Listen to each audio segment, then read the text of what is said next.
Jadi sekarang kita bakal lanjut belajar bareng mekanika fluida bab fixed bed ya. Ini bab terakhir dari bahasan UTS kita kali ini. Nah, kebetulan kalau di PPT sebenarnya ada bahasan yang lebih dari 5 ini ya. Cuman kita cukup sampai sini aja, sampai friction factor. Soalnya kemarin ibunya bilang kita cukup sampai seputar ergun doang ya. Ergun tuh ada di topik friction factor ini. Nah, sebelum kita mulai ya, ini kita start dulu dari topik itu, pengenalan apa itu fixed bed ya. Nah, apa itu fixed bed? Nah, fixed bed itu atau kita sebut dengan unggun diam ya. Sebelum kita mulai bahas tentang unggun diam, sebelumnya kan kita di bab sebelumnya kita belajar aliran fluida yang berpadatan kan. Nah, aliran fluida berpadatan ini lanjutannya itu kita bahas tentang aplikasi penerapan aliran fluida berpadatan. Nah, ada 4 nih sejauh ini.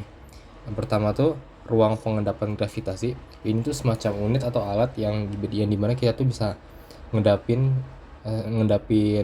sesuatu dengan prinsip gaya gravitasi. Lalu ada filtrasi. Filtrasi ini penyaringan padatan. Lalu yang ketiga nih ada unggun diam. Yang keempat nih unggun fluidisasi.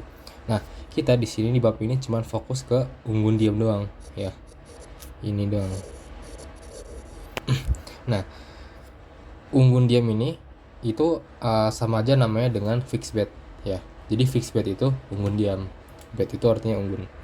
Nah, sebelum kita perlu tahu apa sih itu unggun. Unggun atau bed itu adalah media ya, media atau tempat agar fluida tuh bisa ngalir lewat tanpa gerakin, ubah, dorong atau geser si padatan yang ada di situ gitu. Gambarannya gini. Ini tuh ilustrasinya. Ini ilustrasi si unggun ya. Ini yang lonjong ini tuh kolom ya, kolom fixed bed. Nah, kalau kalian perhatiin ini tuh yang putih-putih ini ya, ini tuh padatannya. Sebut saja ini katalis, padatan katalis. Nah, adanya rancangan unggun diam ini itu biar fluida tuh bisa ngalir, si reaksinya tuh ngalir lewatin si padatan ya, tapi tanpa ngerubah si padatan itu sendiri. Jadi si padatannya nggak bereaksi. Kan tujuannya katalis itu buat apa? Buat mempercepat reaksi kan. Makanya fluida yang ngalir lewat padatan ini bakal lebih cepat reaksinya, intinya kurang lebih gitu. Nah, fenomena atau proses yang terjadi dalam unggun diam ini apa aja? Ini udah gua rangkum dalam 4 poin. Yang pertama tuh dalam unggun diam ini fluida ngalir lewat ruang kosong antara padatan diam ya. Nih, lewatin tuh antara celah-celahnya gitu ya. Habis itu yang poin kedua, jadi di dalam unggun diam ini antara interaksi fluida sama padatan diam ini bakal menyebabkan gaya seret. Nah, gaya seret ini tuh indikasi ya. Ini diindikasikannya ya. Kita tahu kalau itu ada gaya seret tuh karena munculnya hilang tekan atau pressure drop ya. Jadi terjadi penurunan nilai tekan terhadap rentang tertentu gitu. Nah, habis itu poin ketiga, aplikasi dari fixed bed ini itu reaktor katalis padat ya. Habis itu baru yang poin terakhir tuh setiap kali ada kenaikan hilang tekan itu maka berkorelasi dengan kecepatan superficial. Nah, kecepatan superficialnya apa? Nanti kita bahas ya. Nanti dibahas. Nah, lalu setelah itu kita perlu tahu kalau fluida ini di unggun diam ini kan fluida itu ngelewatin media berpori ya. Nah, media berpori ini berkaitan dengan proses penyerapan, yang dimana ada penyerapan absorpsi dan adsorpsi. Absorpsi ini bisa kita katakan sebagai penyerapan keseluruhan.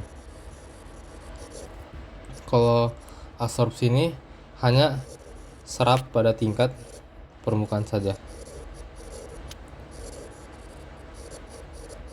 Nah, itu udah cukup buat teori dasarnya. Nah, kita mulai ke selanjutnya, yaitu karakteristik fisika ya dalam fixed bed.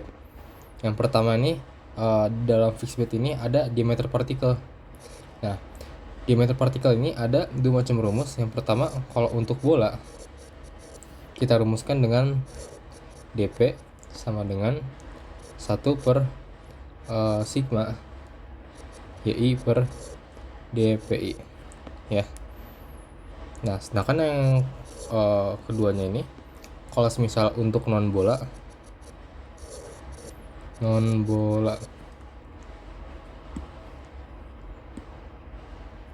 untuk non bola kita tulis dengan dp sama dengan 1 per sigma yi per, ini ada simbol ini ya, simbol si.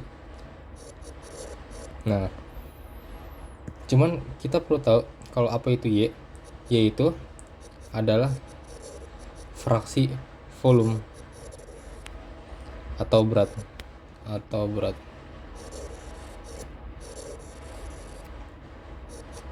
dp itu ya diameter partikel.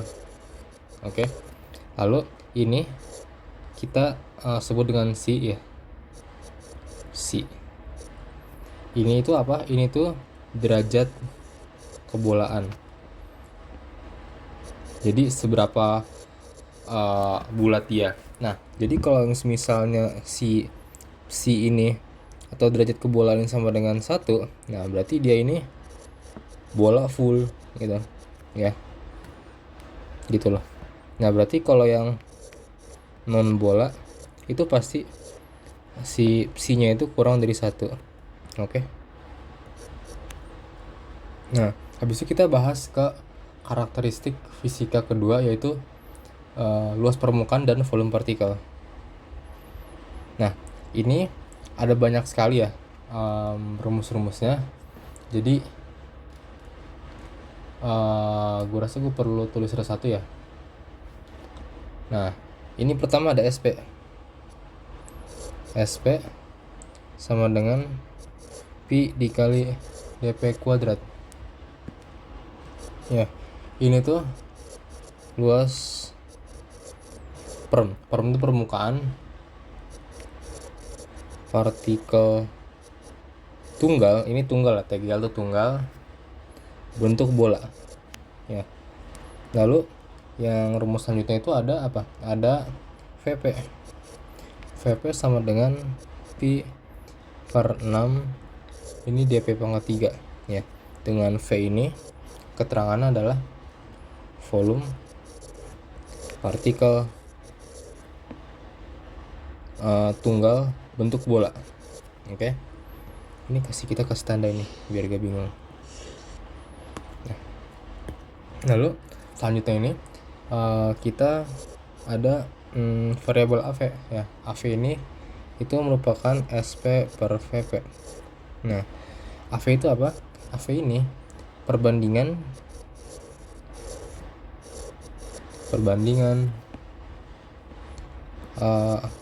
luas permukaan dan volume ya.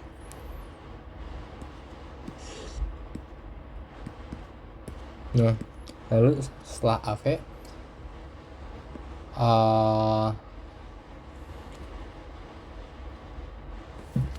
kita bisa ubah sedikit di sini. Di sini ada AV sama dengan 6 per dp. Nah, di sini tuh maksudnya adalah perbandingan luas permukaan, partikel dan volume. Tapi spesifik buat bola. Itulah ya.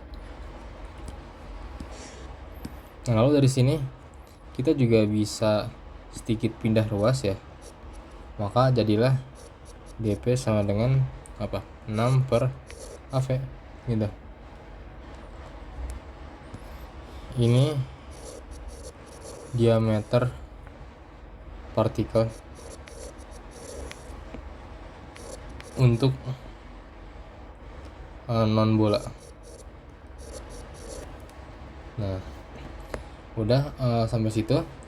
Habis itu kita ke karakteristik fisika ketiga ya, yaitu porositas. Porositas itu bisa kita katakan sebagai apa ya, fraksi ruang kosong ya, yang dimana rumusnya itu kita tulis dengan epsilon sama dengan VE per VB. VE itu apa? VE ini kita katakan volume ruang kosong, VB ini volume unggun gitu.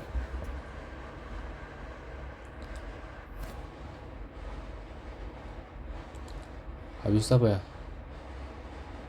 Udah itu aja. Nah, habis ini kita masuk ke topik selanjutnya ya, tentang variabel kecepatan.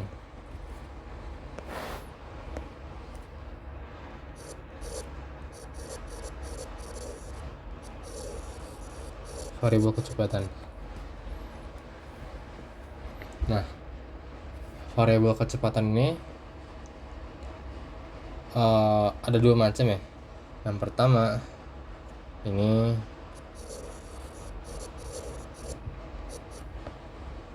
ada namanya kecepatan superficial.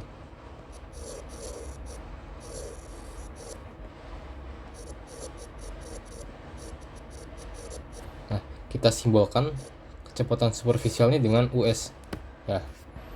US ini kita rumuskan dengan laju volume per AB. Nah, ini itu laju alir volume fluida.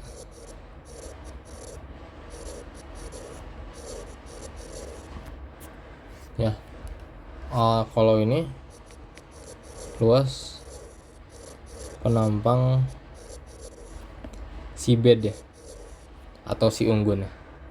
Nah, habis itu apa sih kecepatan superficial?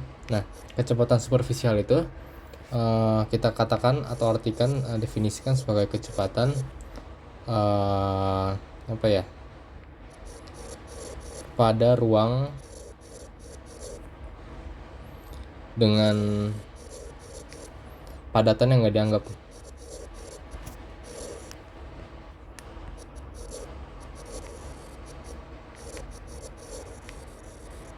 Ya, atau enggak kata lainnya tanpa hambatan partikel.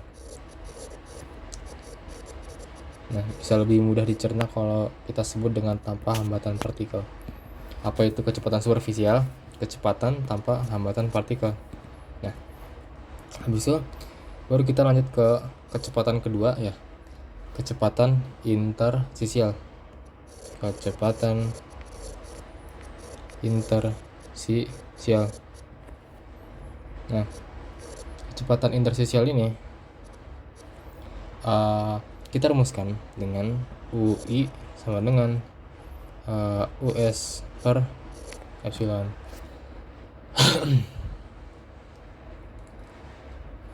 Ya, dengan ini si epsilon kan jangan lupa ya, ini tuh apa, VE per VB ya kan, V di atas. Nah, kalau ini kan si kecepatan superficial. Nah, habis itu apa sih kecepatan intersisialnya?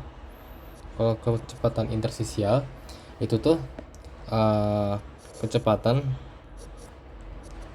yang bisa disebut tuh apa ya, keberadaan partikel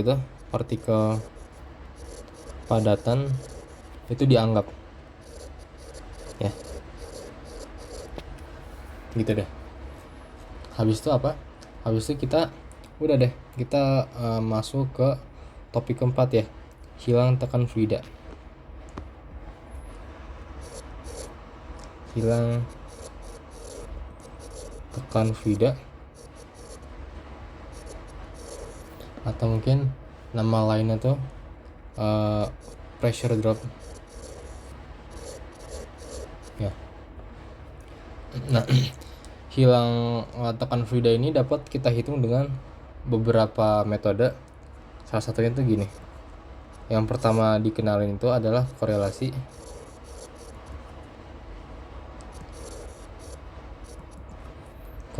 Darcy.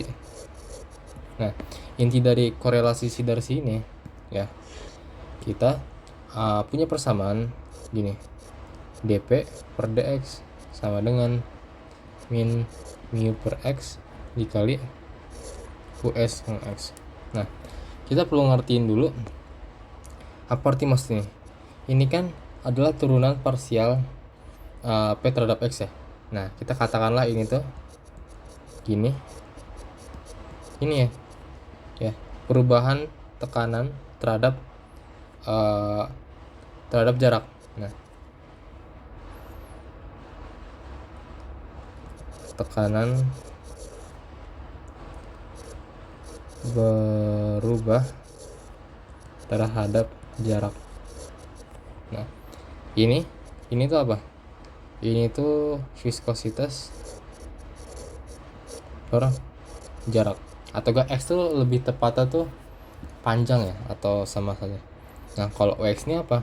Ux ini itu kecepatan superficial di sumbu x gitu deh ya.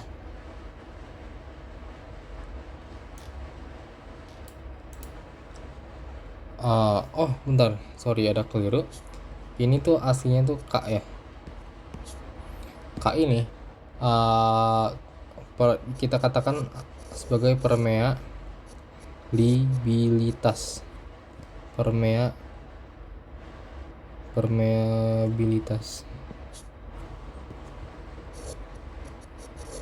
Nah, permeabilitas ini ya, K itu dia punya satuan kalau gak meter kuadrat, feet kuadrat, milimeter kuadrat, dan lain-lain ya. Atau gak K ini itu tuh apa ya, indikator seberapa tembus fluida terhadap media poros gitu. Definisinya K itu. Nah, habis ini kita punya yang lain, yaitu metode Brinkmann atau korelasi Brinkmann ya. Kita punya korelasi Brinkmann. Ini adalah modifikasi atau kita sebut dengan perbaikan dari si korelasi dari sini. Apa persamaannya? Persamaannya itu kayak gini, masih sama, dp per dx sama dengan min mu per k dikali us, x ditambah apa, mu dikali ini per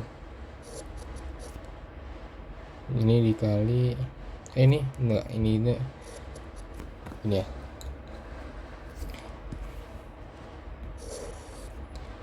Ini tambahan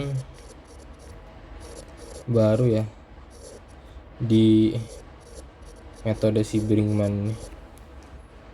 Itu doang bedanya. Nah, ini tuh kita sebut dengan improve formula ya, atau gak bisa bilang rumus yang lebih bagus dibandingkan Darcy. Atau kita ngitung pakai Darcy juga sebenarnya cukup sih, cuma ada galas sedikitnya dengan Brinkmann. Habis ini kita baru masuk ke topik terakhir ya. Terakhirnya itu apa? Friction factor pada fixed bed 5. Kita taruh nomor 5 di sini.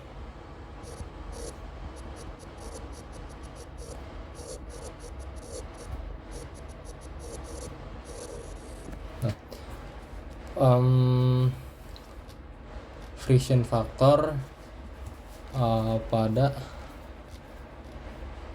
pada fixed bed.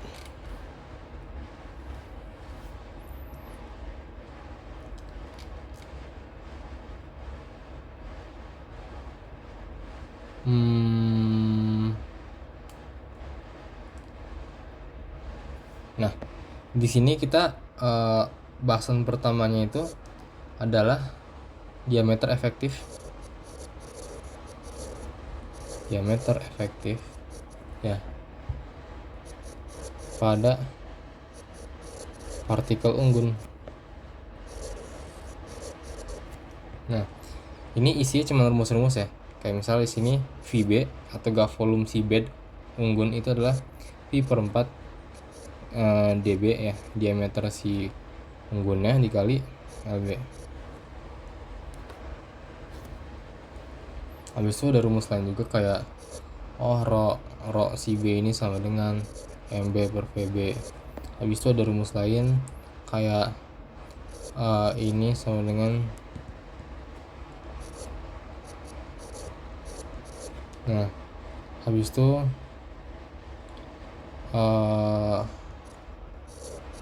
ada volume dan luas ya.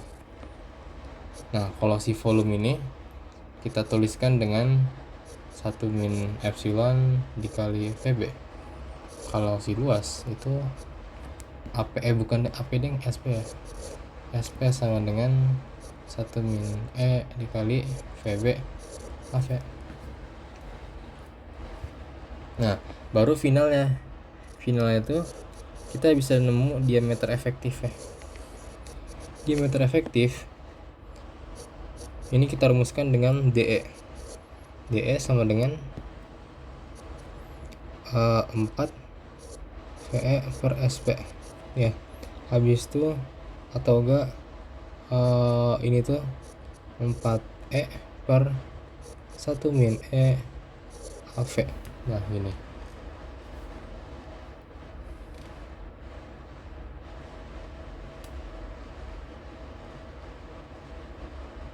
Nah, habis ini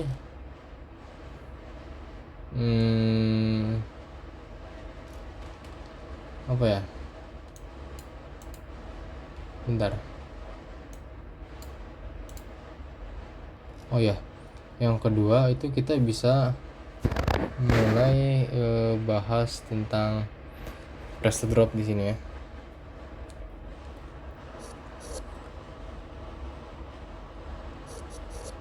Friction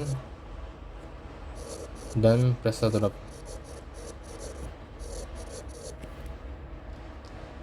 Nah, langsung aja pressure drop itu kita tulis dengan min delta P ya. Min delta P sama dengan 4 FF ya dikali LB per DE dikali setengah rho UI kuadrat. Jangan lupa UI itu apa? Kecepatan intersisial ya. Ini si friction factor, Fanning friction factor. Nah, atau enggak rumus lainnya itu ada gini, min delta P sama dengan 4 FF ya dikali LB dikali setengah rho dikali VS per epsilon, terus kita kuadratkan, habis itu ya. Nah, begini. Nah, apa aja ini rumus final kayak gini.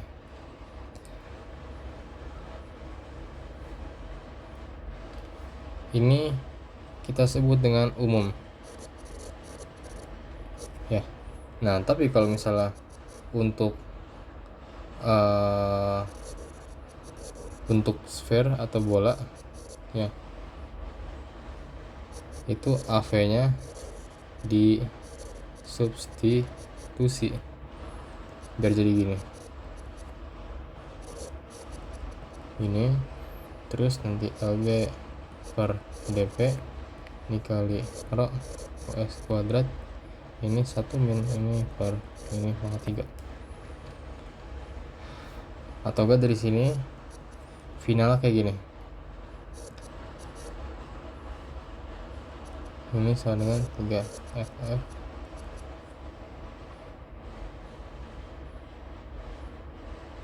Oh ya, ini tuh fanning friction factor ya.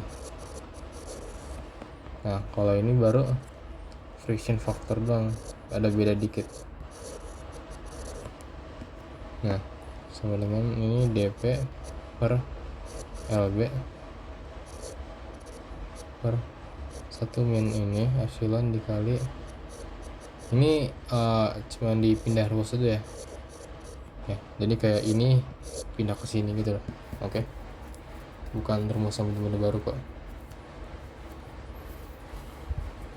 Lalu setelah ini kita habis bahas friction dan pressure drop. Nah, ada konsep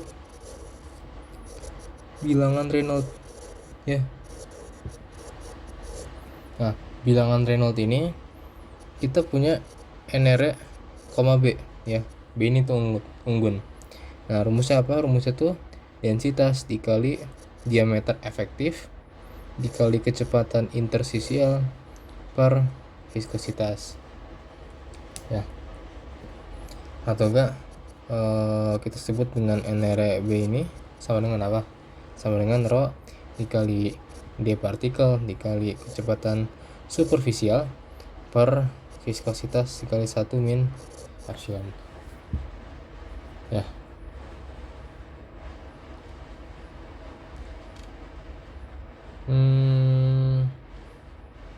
Bentar. Nah, habis itu di sini ada informasi kalau friction factor itu bisa kita dapatkan dari kayak gini. Artinya apa? Artinya nih friction factor bisa didapat dari kurva Fp terhadap bilangan Reynolds. Gitu deh.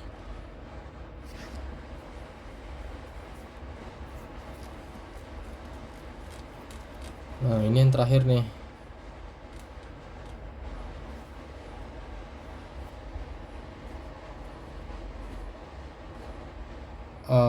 Yang terakhir ini namanya kepanjang ya.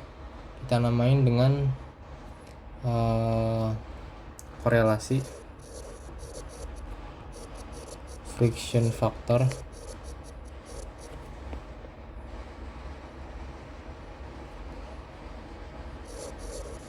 unggun empiris, korelasi empiris ya.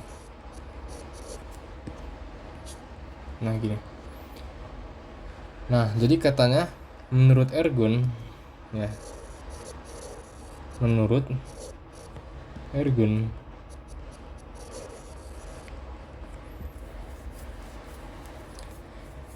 katanya dia punya persamaan kayak gini. Kalau Fp itu sama dengan 150 per NR per B ditambah 1,75 ya. Ini dinamakan dengan persamaan Ergun ya. Nah, tapi ada kasus lain nih. Kalau misalnya kasusnya itu bilangan Reynolds-nya kurang dari 5. Nah, ini disimpelkan atau disimplifikasi jadi gini doang. Nah, tapi kalau misalnya kalau bilangan Reynolds itu sangat tinggi ya, katakanlah lebih dari 10 pangkat 4 gitu ya, 10.000. Nah, maka Fv-nya itu menjadi 1,75.